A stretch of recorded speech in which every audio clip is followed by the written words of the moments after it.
esta mañana, José La Luz, que tiene una pequeña afección. La Luz va a entender ahora los zurdos. Por ejemplo, la doctora Margarita Cedeño de Fernández. Y hay otros zurdos. ¿Sabes que yo no entiendo? Tú haces todo con la saludar a la audiencia y desearle una feliz semana productiva, lo que queda de ella.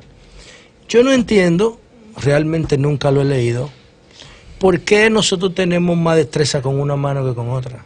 Realmente no lo he leído. ¿Eso qué es la formación? No, eso no tiene que ver con eso. Yo sé que no nos enseñan a... Obviamente es una programación o una disposición cerebral. Sí. Yo soy zurdo, José. Pero no sé por qué nosotros, no sé si sucede con los demás animales, nosotros somos animales también. No sé por qué, ojalá que alguien nos llame y nos explique, pero nunca he buscado la razón por la cual nosotros tenemos más destreza de habilidades con una mano que con otra. Realmente no lo sé, pero sí tuve un problema con los ligamentos de mi muñeca, estaba haciendo ejercicio el jueves y tuve una lesión ahí.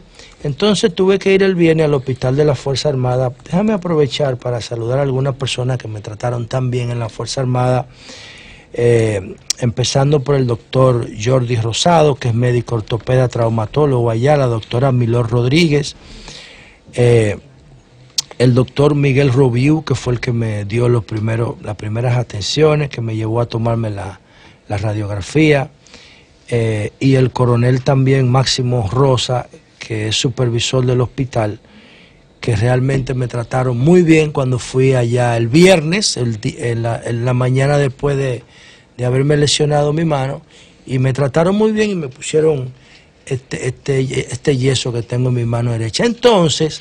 Saludo al doctor Ramón Félix Jiménez también, que es su director. Sí, pero también yo quiero saludar en sentido general el trato doctor Iglesias de ese hospital con el público, porque yo fui sin ningún... A mí no me gustan los tráficos de influencia, fui normalmente por mi emergencia, dije que tenía un dolor intenso porque me había lesionado la noche anterior, me trataron como un ciudadano más y me hicieron mi procedimiento, me hicieron el levantamiento de información, me tomaron mi radiografía y me enyesaron sin ningún problema. No tuve que buscar padrino, no tuve que llamar a nadie, no tuve que hacer nada, nada. Entonces eso es servicio público de calidad. Además, las condiciones del hospital están en perfecto estado. Yo me rehusé a que me pusieran ahí en una cosa que ellos te ponen como en una silla para llevarte. Y no, este es un procedimiento, mire, por esto, no hay problema. En una silla de ruedas. Pero tuviste que hacerlo, ¿verdad? Porque son reglas internas. Es un procedimiento de seguridad de ellos. Pero en sentido general, también estos 4 días que han pasado desde el jueves para acá, me han servido para eso precisamente lo que decía María Elena. He aprendido a generar esas habilidades y esa destreza con la mano izquierda. Y es bien. Aunque yo no tengo una lesión de gravedad, porque mi mano no ha perdido la movilidad, yo tengo mi movilidad, pero la obstrucción del yeso me dificulta hacer algunas cosas básicas, como por ejemplo el cepillado. Sí, a mí me forzaba mi profesora de básica, de primaria, a escribir con la derecha, y yo soy zurdo, entonces yo escondido la hacía con la izquierda, pero ya cuando me encontraba en ese momento se castigaban a los niños. Tú sabes que es un ejercicio que ponen a uno a cepillarse el cabello, a cepillarse los dientes con la mano que no es dominante, como una forma de equilibrar ambos hemisferios. Claro, eso es fundamental. La doctora Lene Reyes, que es mi odontóloga, saludo para ella, ella una vez me dijo a mí que la pasta de diente era como una especie de desodorante bucal, que lo que realmente higieniza, que lo que realmente limpia es un tipo de cepillado específico. El hilo. Y de limpieza entre los dientes con el hilo, pero de cepillado específico, de arriba hacia abajo, pieza por pieza. Y por ejemplo, eso tú lo puedes hacer una vez por semana porque toma tiempo, pero ahora yo con mi mano izquierda lo estaba haciendo pieza por pieza. ¿Por qué? Porque no podía hacerlo normalmente. Y tenía que hacerlo con detenimiento, pongo más atención. Y por ejemplo, esas cosas son realmente importantes. Y eso que tú dices de la lateralidad es interesante, porque tenemos una mano dominante a un nivel tal yo no entiendo eso. Hay educadoras, por ejemplo, Raquel Cuello, hermana de José Israel Cuello, recuerdo que cuando recibía en su preescolar a niños que no manifestaban una mano dominante, ella misma hacía el examen y los ponía a batear, los ponía a colorear para determinar cuál era la mano dominante. Entonces realmente no creo que sea una cuestión de Oye, la explicación que da estaba leyendo la BBC de Londres, un trabajo que ahí investigaste. Dice. Sí, de una vez. Dice que eso depende del cerebro. El hemisferio izquierdo, dicen ellos, la explicación, el hemisferio izquierdo domina algunas de las cosas, sobre todo, es la explicación que dan, de buscar los alimentos, o sea, agarrarlo, mientras que la otra, para procesarlo.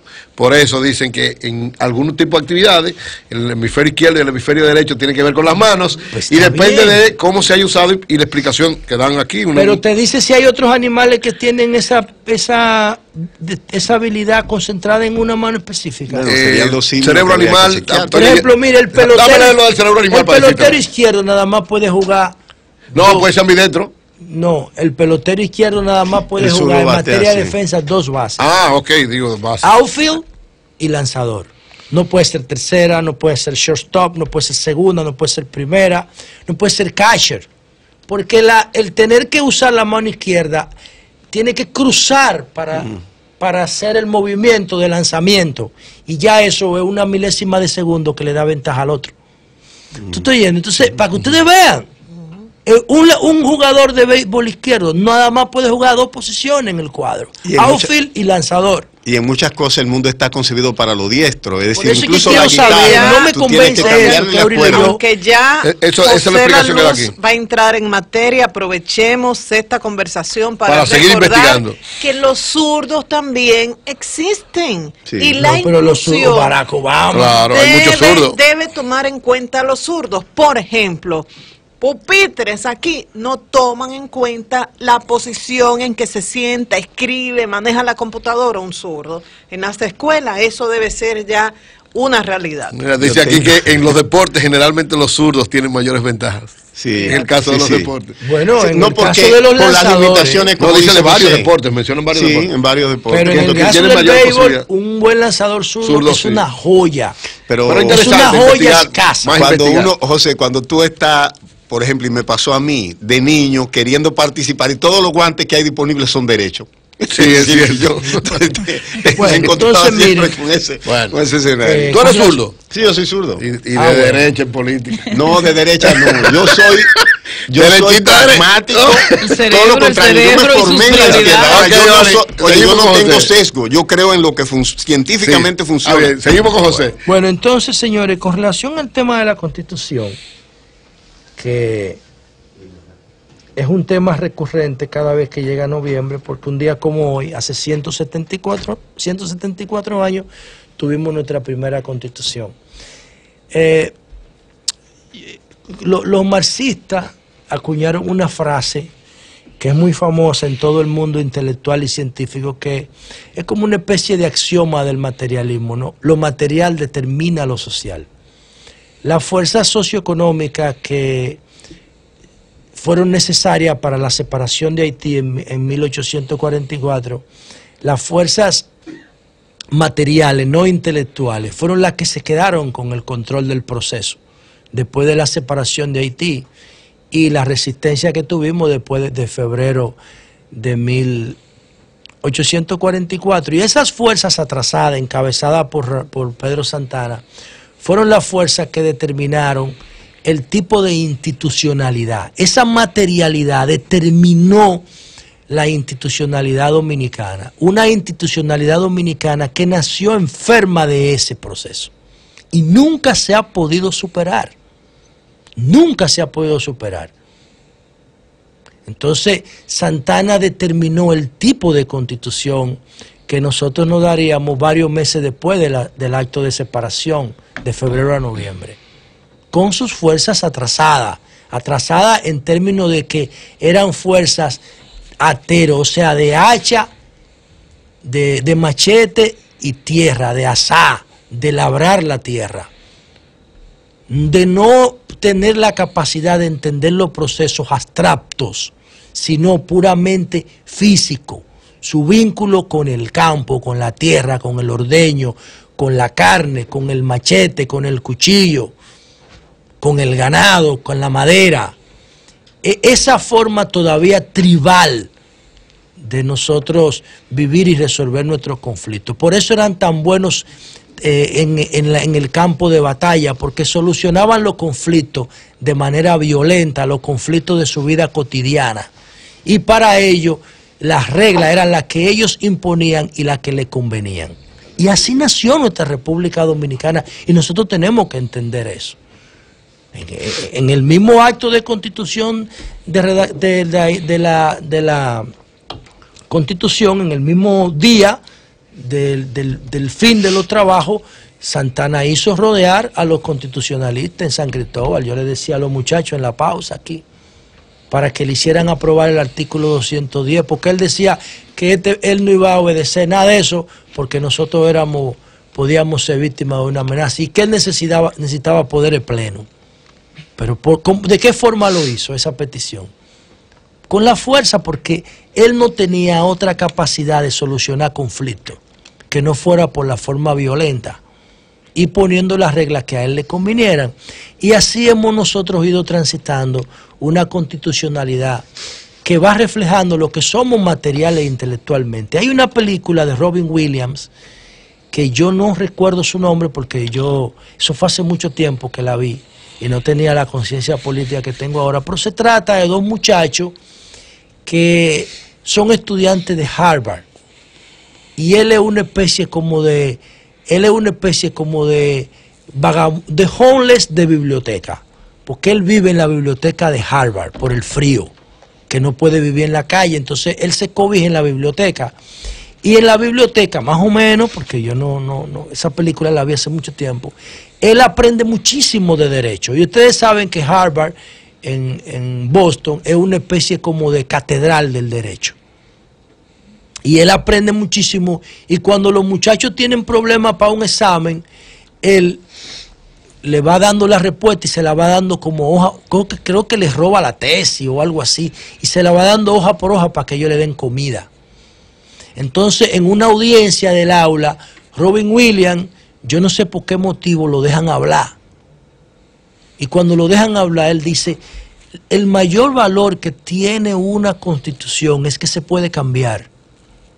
Oigan lo que yo estoy diciendo, El mayor valor, lo más apreciado que puede tener una constitución es que no sea petra, es que no sea fija, es que no sea rígida, es que se pueda cambiar. Porque la constitución tiene que reflejar los cambios de los tiempos. Obviamente, según Thomas Kuhn, si un paradigma, si un parámetro de hacer la cosa, en este caso, un parámetro constitucional es bueno, no tenemos que cambiarlo. Si es malo, lo revisamos. Si es deficiente, lo actualizamos. Si está en crisis, lo reformamos. Pero si se agotó, lo cambiamos. Porque nosotros somos dinámicos, los seres humanos cambiamos. Y las instituciones tienen que ser el reflejo de nuestro dinamismo. Entonces, eso es lo importante que tiene esa constitución. ¿Qué es lo que va a pasar con nuestra constitución? Es como un movimiento telúrico. Se va a seguir moviendo hasta que encuentre la estabilidad necesaria.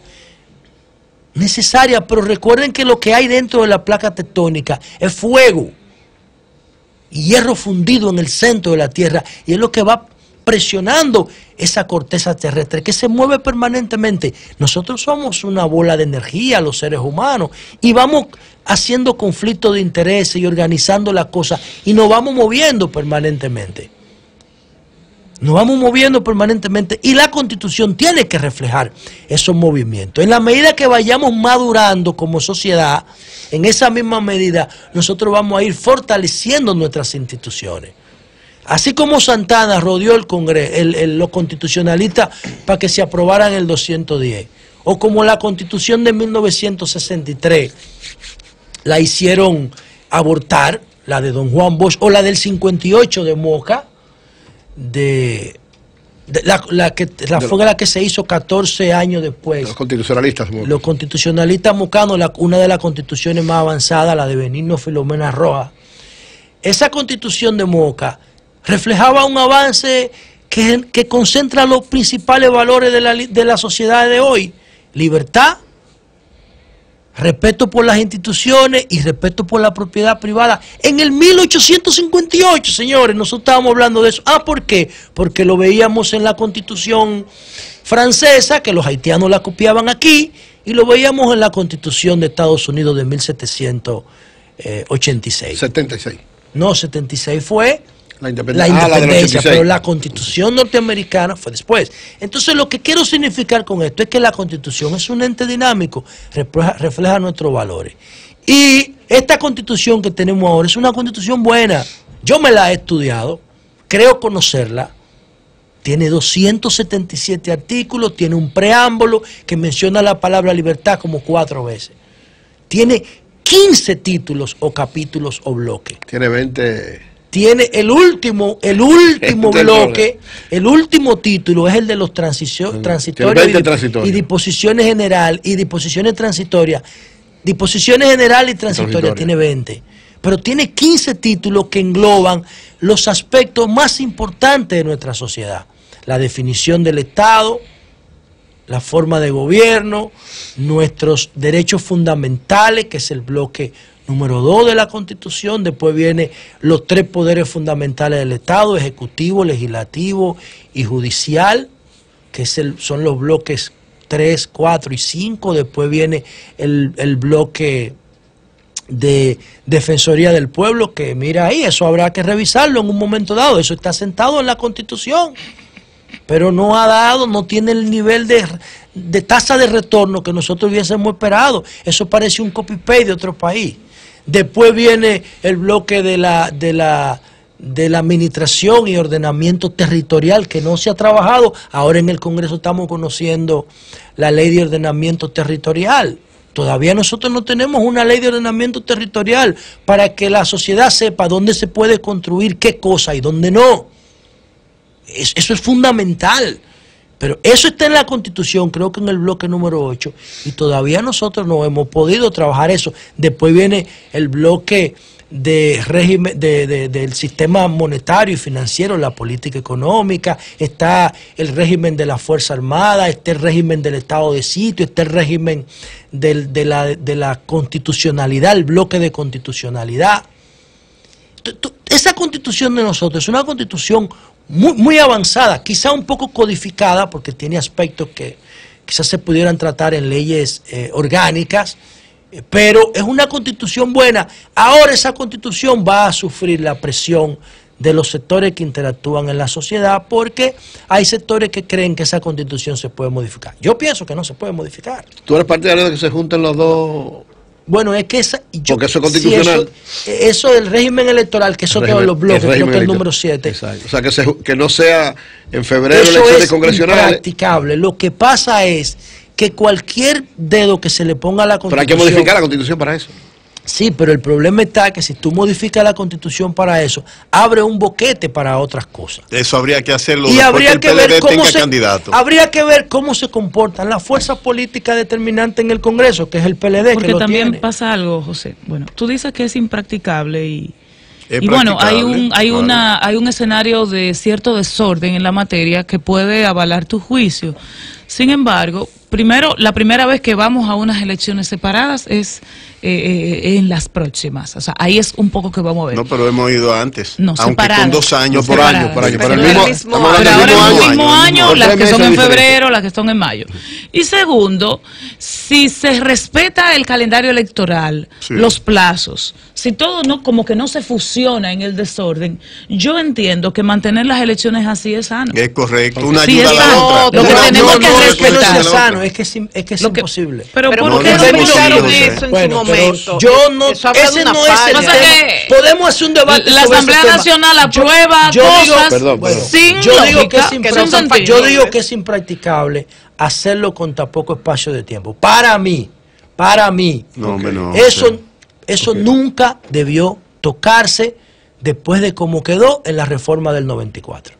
que era hacerla cada 2 años. Claro, por medio término, porque lo que ocurre es que yo considero que la sociedad dominicana le conviene que el proceso político. Yo no estoy de acuerdo con lo que se está discutiendo ahora en la ley de régimen electoral, con que se limite el calendario político electoral. Yo no veo problema con eso. El problema está cuando tú promueves la indiferencia política en la población, como nosotros lo estamos haciendo ahora. Entonces, cuando tú promueves la indiferencia política en la población, la gente no se fideliza con los partidos. Por eso los partidos salen bajitos en las encuestas, porque la gente nada más los ve como una necesidad cada 4 años. No se fideliza con los partidos porque los partidos se han distanciado. Bueno, pero tú y yo somos parte del sistema. Tú y yo somos parte. Cuando lo analizamos no lo podemos ver como un tercero. No, pero yo no lo estoy viendo como tercero. Espérate, que quiero tratar otro tema breve. Bueno, pero anyway, vamos a ver qué pasa con la Constitución. Por último, finalmente, no voy a tratar lo de los peloteros de Boca Chica ahora porque estoy esperando un dato. Estoy esperando un dato porque quiero saber si el vehículo Kia K5 donde ellos viajaban es de la Academia de los Rojos de Cincinnati o era de uno de ellos. Porque uno de ellos dijo que el vehículo tenía problemas. Pero recuerden que aquí hubo una institución, la Dirección de Tránsito Terrestre, creo que dijo, que en el 2015, hace 3 años, dijo, en este país ya no se van a revisar los vehículos. El famoso impuesto de la revista. Pero no se revisaba. Se va a cambiar la modalidad. Pero hace 3 años. Pero déjame hablar. Hace 3 años. Entonces, en este país, un funcionario decide cambiar la regla del juego y nadie se siente obligado a revisar su vehículo porque es un impuesto. No es un impuesto, señores. Se supone que eso debe ser. Para mí, ese impuesto es más importante que la placa. ¿Por qué es más importante la placa? Porque la placa es un derecho de tránsito para recaudar dinero. Ahora, no. Sí, pero permíteme. Este es un procedimiento para que el vehículo que transita en la calle esté en condiciones mínimo técnicas. Ese es el importante. La placa no sirve para nada. Ese es el importante. Entonces, ese que para mí es el más importante, un funcionario en el 2015 de repente dijo, no se van a revisar vehículos porque aquí no hay condiciones para eso. Pero varios meses después de que él dijo eso, una muchacha abogada con su hermana y su sobrina de 8 meses, creo, se ahogaron ahí en el Parque Iberoamericano porque el sistema de moflería tenía un hoyo y se le metió el monóxido de carbono al carro. ¿Saben qué? Importado ese vehículo. Esas 3 mujeres, en términos genéricos, esas 2 muchachas y esa madre, abogada joven, eran hijas de un dirigente del PLD, del mismo partido donde el funcionario que dijo que aquí no se iban a revisar vehículos en el 2015. Pero recuerda, José, que por lo menos el espíritu en ese momento era que no se iba a pagar la revista como se hacía en ese momento, que era un mero impuesto, sino que necesariamente tenía que cambiarse a que real y efectivamente fuera una revisión técnica, que lo contempla la nueva ley. Pero solo quería apuntarte, quería apuntarte sobre el caso del accidente del pelotero. 3 elementos. Primero, el carro era de uno de los peloteros. Yo no tenía. Segundo, el joven que finalmente murió iba en la parte trasera sin cinturón. Recuerden que hemos avanzado mucho en el uso del cinturón para quienes vamos en la parte delantera, pero en la parte trasera seguimos un tanto indiferentes a esto y creemos que el efecto no es el mismo. Y tercero, tengo la información de que cuando ellos salen de la academia, confirman de que un neumático estaba ponchado. Estaba ponchado. O sea, salieron con él ponchado. Entonces fueron a un lugar, le echaron aire y dijeron, como vamos a la capital, que no era tan lejos, él llega.